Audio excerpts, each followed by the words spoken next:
Friends, I have a question for you. Disneyland Sleeping Beauty Castle, how much is it worth?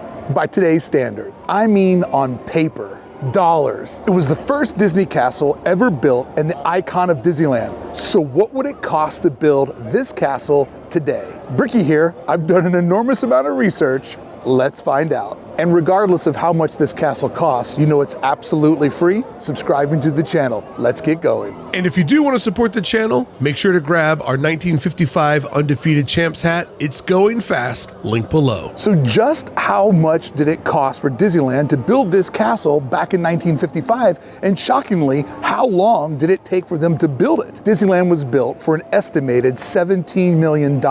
Essentially, like a lot of first-time home buyers, they built the biggest castle they could for the amount of money and time that they had.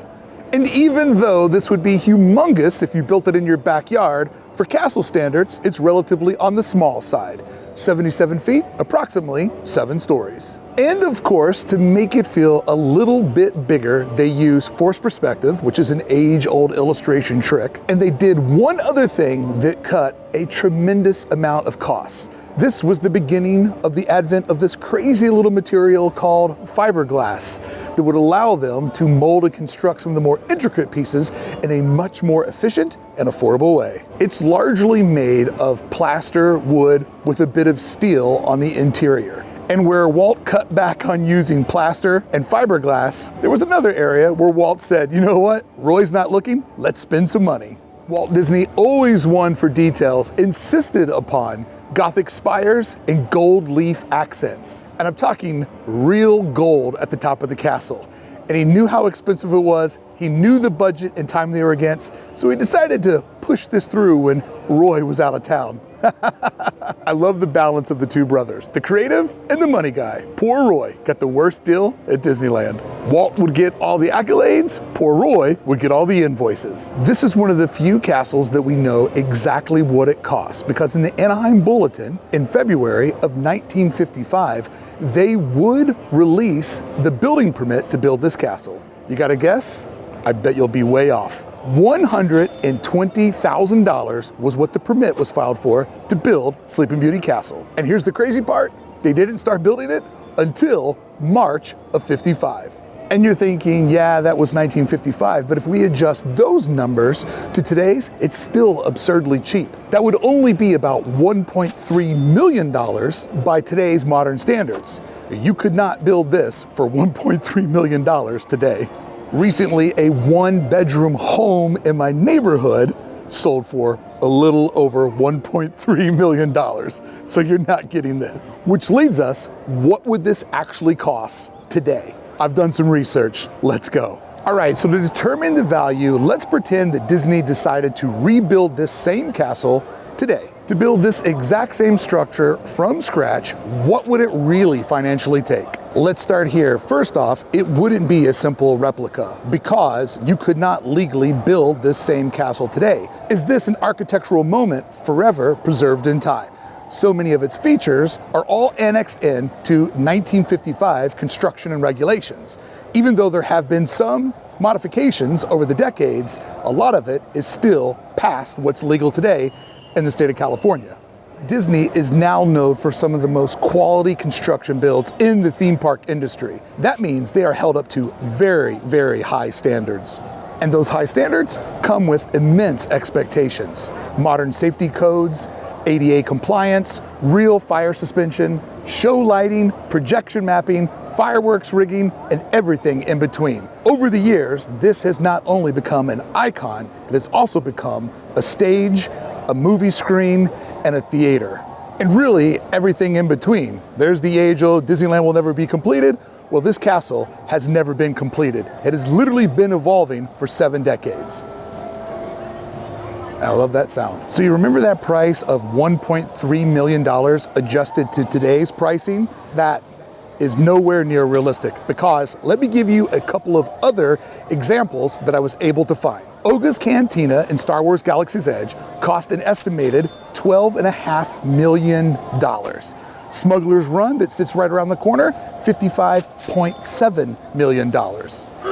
And to really lay down the context, the Millennium Falcon prop an empty vessel that sits outside of the Smuggler's Run attraction, that would only set you back $350,000, nearly 3 times what Walt Disney paid for this castle, going back 7 decades. So with all of that in mind, rebuilding Sleeping Beauty with its unique footprint, structural complexity, and premier location would cost an estimated $30 million, making it twice as much as Oga Cantina, but potentially as much as $60 million. But friends, that $30 to $60 million, that's not the actual price.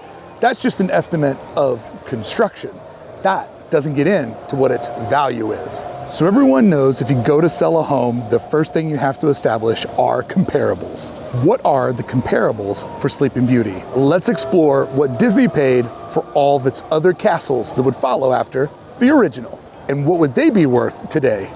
This is where this gets even more fascinating and blows away those original hard numbers. Let's start with the second Disney castle, Cinderella's Castle at Magic Kingdom.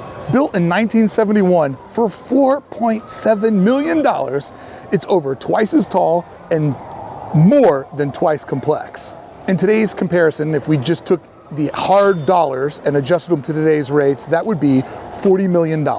It took 18 months to build, features of concrete walls and fiberglass spires. And way back when, people that were trying to scam Disney would file complaints that a brick could fall off the castle and hit their kid. There's no bricks, it's all fiberglass. For $4.7 million, Walt Disney World would end up getting one of the most iconic structures in all of Florida and possibly America. So there's no way you could build that thing with the adjusted $40 million. It would have to be at least 3 to 4 times that. Now let's move over to one of the most ornate castles Disney would ever build. We're talking about Disneyland Paris. The castle is more ornate with stained glass, intricate landscaping, and even an animatronic dragon that lives below in its dungeon. Now, no official numbers exist. However, it was a significant part of a $4 billion initial construction budget. It's safe to assume that castle would be the first castle that would cost tens of millions to build, not just single millions. And now let's skip ahead to the biggest of them all. Shanghai's Enchanted Storybook Castle is by far the largest Disney castle on planet Earth. And it kind of corrected something that previous castles had maybe gotten wrong. I hear people all the time tell the kids, "Oh, don't worry, there's nothing inside of the castle." This one would have a lot going on inside of the castle. It wouldn't only be an icon, it would be an actual destination. It has a restaurant, a boat ride, a walkthrough attraction, and even a giant stage on the backside. This castle was built with all the knowledge of the previous castles and how they evolved into being the center point of Disney nighttime entertainment. Shanghai's estimated original budget was $5.5 billion. But keep in mind, construction costs in China are way different than they are domestically. That puts this to be the first castle that likely crossed the 100 million mark on its original design and construction. So before we get into buying, let's talk about renting. What does it cost to rent Sleeping Beauty Castle? Because ultimately, that will help us determine what its true value is. Because what if Disney was to sell a sponsorship to the castle, and also we figured out what it costs to rent the castle? That is possible. And I know even though Disney does have sponsors for lots of attractions, it feels a little sacrilegious to put a sponsor on Walt's castle. But let's just play into this to figure out ultimately the value of this structure. Let's rewind to 1972. Eastern Airlines paid $10 million to sponsor a single attraction. And the Epcot pavilions in the 80s received $30 to $50 million each in corporate funding. That's the 80s. Spaceship Earth was sponsored by Siemens for over a decade. Okay, so let's imagine putting your name on the Sleeping Beauty Castle. You'd never see a logo out front, but it could be in the fine print presented by blank company. Naming rights for the castle would probably be somewhere in the ballpark of 10 million on the cheap end, 20 million on the high end annually. And when we look at this, we think about what does it cost to put your name on a sporting arena, because this is kind of in the same ballpark. Because some company would probably love to align their brand with nostalgia, magic, family, and global recognition. This would be the jackpot for all of those goals. And then there would be the initial media attention that just the sponsorship would get. Like those headlines alone would quickly recoup the cost because it would be worth millions of dollars in just how much people would be talking about the first ever sponsorship deal on Sleeping Beauty Castle. However, out of all the villainous things that Disney would do, I think sponsoring this castle would be a big no-no, and there's many reasons why they wouldn't do it. Because this castle isn't just a landmark, it is the brand. And that brings us to the most complicated determination of its value. Because Sleeping Beauty Castle isn't just a building, it's the Disney logo. It's its emotional anchor and visual promise. It's appeared in countless film intros, been turned into endless amounts of merchandise. It hosts fireworks shows, anniversary branding, and weddings. Let's talk about what it costs to rent it just for a night. Disney offers weddings in front of the castle for $120,000, creating a perfect full circle moment, because that's what it cost to build the entire thing in 1955, or for you to have it for one magical night full of unbelievable memories. There's also another modern day equity attached to this building. It's the centerpiece of Disney Parks' social media and the structure most people associate with the word Disneyland. This is the identity of the park. Think about putting a cost on that. It's also deeply personal. For many guests, it's the first thing they see and the last thing that they remember. It's where proposals happen, like the one I just saw minutes ago. It's also illegally where ashes get scattered, but most importantly, it's where Walt Disney stood on opening day. So this is where we get to one of our biggest conclusions. Here's a very bizarre thought that I pray never ever happens. Let's say that a California wildfire or a California earthquake destroyed the castle tomorrow, and Disneyland rebuilt it perfectly. Would it still be the same, or would the emotional value disappear from the original? I think that dark thought really kind of gets into what its true value is. So when we think about what all of those other locations cost, in the company's eyes, Sleeping Beauty Castle is small, but it is mighty. The value isn't in just what it costs, the value is in what it's become.